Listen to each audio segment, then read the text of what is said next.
boy Marlo, and we back with another video.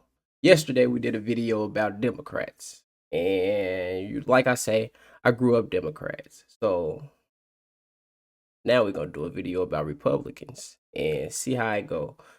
Yesterday, Democrat video changed my whole mind. So now we about to do the truth about Republicans. Let's get to the video.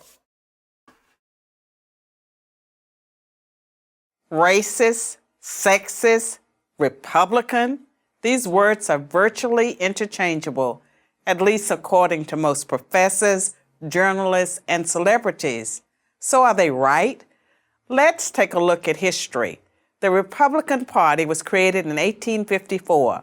The first Republican Party platform, adopted at the party's first national convention in 1856, promised to defeat, quote, those twin relics of barbarism, polygamy, and slavery. Those twin relics were spreading into the Western territories.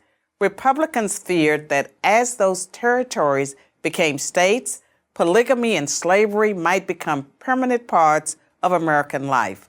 Polygamy, the marriage of one man to multiple women, devalued women and made them a kind of property.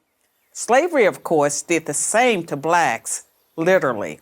The Democrats were so opposed to the Republicans and their anti-slavery stance that in 1860, just 6 weeks after the election of the first Republican president, Abraham Lincoln, South Carolina, a state dominated by Democrats, voted to secede from the Union. The Civil War that... And growing up, you would have thought no Republican was on our side. Like I say, I didn't know much about politics, so the little bit I did know was, like I say, Republicans is mostly white, Democrats is the blacks, is for the blacks. So happy I'm starting to learn it and starting to, get my own, mind and my own way of looking at things. It was the bloodiest war in U.S. history. It led to the passage by Republicans of the 13th Amendment, which freed the slaves, the 14th Amendment, which gave them citizenship, and the 15th Amendment, which gave them the vote. In 1870, the first black senator and the first black congressman were sworn in, both Republicans. In fact, every black representative in the House until 1935 was a Republican, and every black senator until 1979 was too. For that matter, the first female member of Congress was a Republican. The first Hispanic... I feel like if more people knew that, where I come from, and like I say, with the same skin color as me, if more people knew that, it'd be more Republicans out.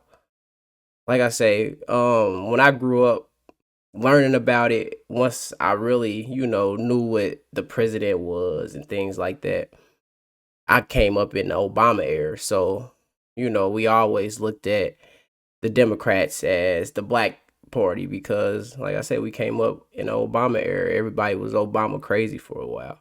So I feel like if more people would have seen this video, it'll open up a lot of eyes. Governor and senator were Republicans. The first Asian senator, you get the idea. Republicans also kept their pledge to defend women's rights. In 1862, the Morrill Anti-Bigamy Act was passed by the Republican-controlled Congress to put an end to polygamy. In 1920, after 52 years of Democratic Party opposition, the 19th Amendment was ratified thanks to the Republican Congress, which pressured Democratic President Woodrow Wilson to drop his opposition to women's rights. In the final tally, only 59% of House Democrats and 41% of Senate Democrats supported women's suffrage. That's compared to 91% of House Republicans and 82% of Senate Republicans. There certainly was a war on women, and it was led by the Democratic Party. But while Republicans had won a major battle for women's rights, the fight for black civil rights had a long way to go. In the 1920s, Republican President Calvin Coolidge declared that the rights of blacks are just as sacred as those of any other citizen. By contrast, when famed sprinter Jesse Owens, a staunch Republican, won 4 gold medals at the 1936 Berlin Olympics, he was snubbed by Democratic President Franklin Roosevelt.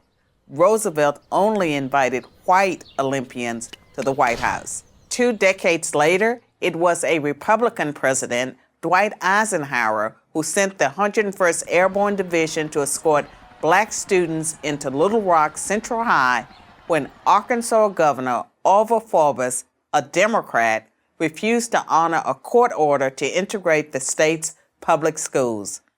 The Civil Rights Act of 1960, which outlawed poll taxes and other racist measures meant to keep blacks from voting, was filibustered by 18 Democrats for 125 hours. Not one Republican senator opposed the bill. Its follow-up bill, the Civil Rights Act of 1964, is one of the landmark pieces of legislation in American history. That, too, survived a filibuster by Democrats thanks to overwhelming Republican support. But you might be thinking, all that's in the past. What have Republicans done for women and blacks lately? The answer you'd hear from professors, journalists, and celebrities is not much. And this time they'd be right. They'd be right because the Republican Party treats blacks and women as it treats everyone, as equals. The Democratic Party never has, and it still doesn't. Today's Democrats treat blacks and women as victims who aren't capable of succeeding on their own. The truth is, this is just a new kind of contempt. So there is a party with a long history of racism and sexism, but it ain't the Republicans. I'm Carol Swain for Prager University. Thanks for watching. To keep our videos free, I like the way she explains stuff. She explains stuff more, so I can get it. And I get a lot of what she say. And that's the video, y'all. And like I say, God bless you.